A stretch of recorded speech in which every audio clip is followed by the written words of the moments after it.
Okay, coming at you with another knife overview, and today we have something special from Victorinox, so let's get to it.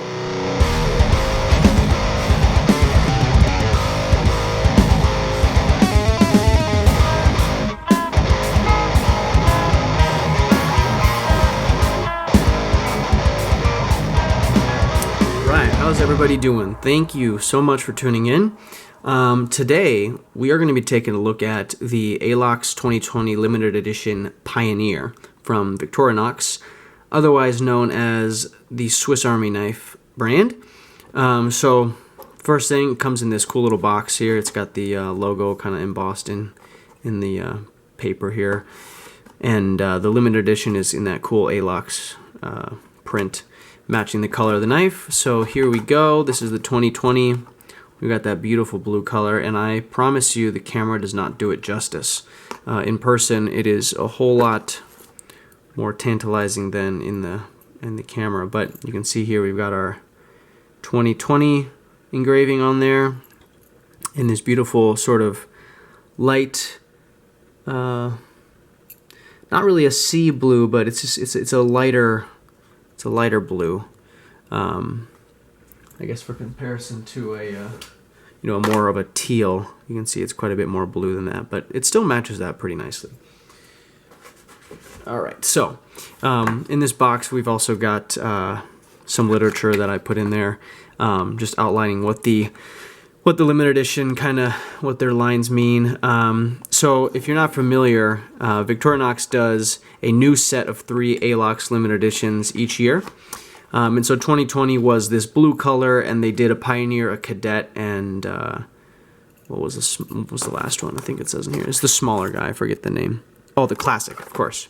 The Classic, the Cadet, and the Pioneer. This year, the 2021, I believe they have a Classic, a Pioneer X, and a Hunter Pro. And those are in a really nice orange color. And the reason I didn't do the 2021 is because I actually wanted the Pioneer versus the Pioneer X, because the Pioneer X has scissors, and I wanted a little bit simpler, and I think this one's a little bit thinner, although I'm not 100% sure. But yeah, so each year they do a different set of colored scales, and then do them in different particular models too, sometimes. So there's plenty out there. I think the earlier years are a little bit harder to find, but they're still actively selling the 2020s and the 2021s, of course. So anyways, let's get into some specs first. So as you can see here, it's about just over 3.5, so I'd say like 3.7 inches long closed.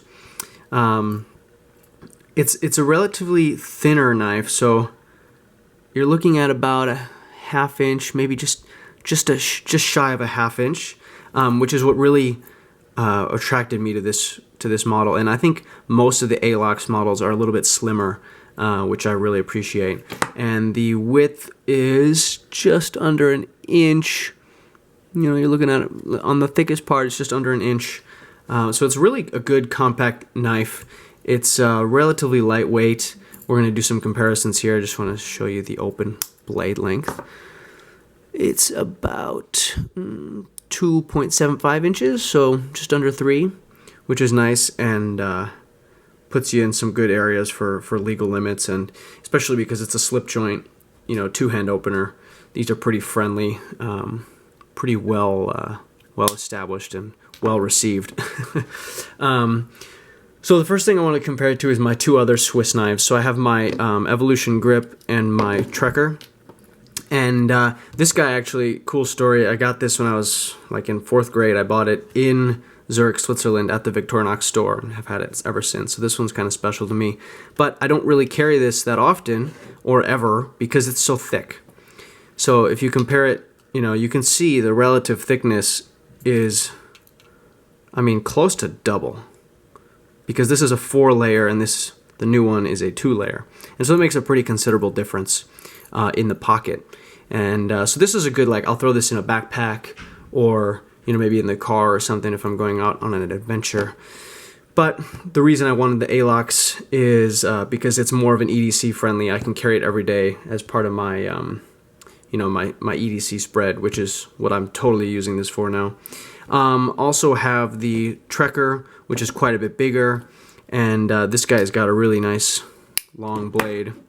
So for camping or hiking, this is a good knife, but again, not really the EDC friendly option.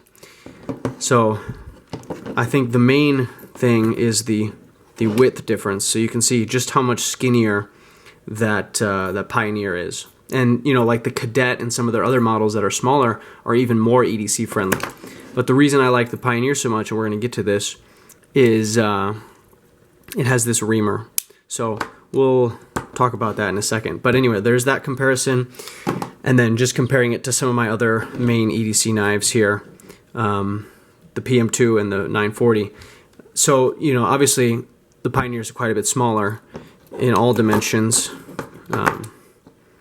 Actually, the thickness it's pretty similar, but no pocket clip, so it helps it slide into the pocket a little bit easier. But yeah, so it's considerably smaller. It's a decently heavy knife. I mean, for the size, like it's probably a little bit lighter than the 940. I don't have the exact number. I'll put it in the description. But it's, because it's got, all the tools and the aluminum scales, but it's a good weight. It feels good in the hand. So it's really perfect for what I'm doing is, I'll carry one like primary knife and then have this guy with me too as like a smaller knife, and then it has these tools on it. So it gives me some more practicality and a little bit more variability. So I like that a lot. Okay, let's get into this guy now. So we've got 4 different, I don't want to say 4 tools because there's more than 4 like uses, but I guess there's 4 like main tools here. So obviously, our main blade, and the Swiss made stainless steel is actually, in my experience, has been a pretty darn good performer, especially for the cost of these things. This guy was about $54. It came really nice and sharp. Let's see if I have a piece of paper I can cut. Not easily. Okay. Some old coating. Yeah. Just beautiful. And so, that's a really good thing, obviously. The main kind of other tools here, we've got a can opener and a small flathead screwdriver, which is definitely very useful. This side, I think probably one of the more useful tools on here is the larger flathead and the bottle opener. Plus, I think this in general can be used as kind of a pry bar for lighter applications. And then the reason why I went with the Pioneer versus the Cadet is because it comes with this really cool reamer. And I think this guy is actually pretty versatile. You can use it to, dig into stuff, bore holes into something if you need. I think of it as kind of a scraper too, because like this has the sharpened edge here. So this is kind of why I wanted this model in particular as opposed to the Cadet, because I believe the Cadet has a nail file, which is also really good, but me personally, I've never really used one of those, and so I figured, well, the reamer might be cool just to have that extra option, in case whatever comes up, you've got an extra little kind of strong metal, like awl kind of, just a nice useful tool. And then also one other thing that's a little feature is it's got this little mini hole right here, which is supposedly like a wire stripper. So I guess you can put a wire in there and then stick the blade on it and then strip the casing there. I don't know that I'll ever do that, but it's kind of cool. It's just a little extra little feature. And then of course it's got the key ring. So I might actually end up putting a nice blue lanyard on here or something to help make it easier to grab once it's in my pocket. But yeah, I think this is a super versatile knife. I'm really excited to kind of get into the Alox line because I think these are really good looking. They feel really nice. They're nice and grippy. And just the variation in the colors and all the options are really, really cool. And I think I've seen some people out there that have these really incredible collections. It's really fun to see. And it's fun to see all the different models that they do these scales with too. So I could definitely see myself getting, a Cadet or a Classic in the future, just for even more options. But anyways, that's all I have for today. Just a quick overview of this guy. Let me know if you want to see more Swiss knives or see a more in-depth video. I'd be happy to do it. As always, thanks so much for tuning in. Thanks for all the support. Please like, share, and subscribe, and say hi in the comments below. So that's it. Thanks a lot, and we'll see you next time.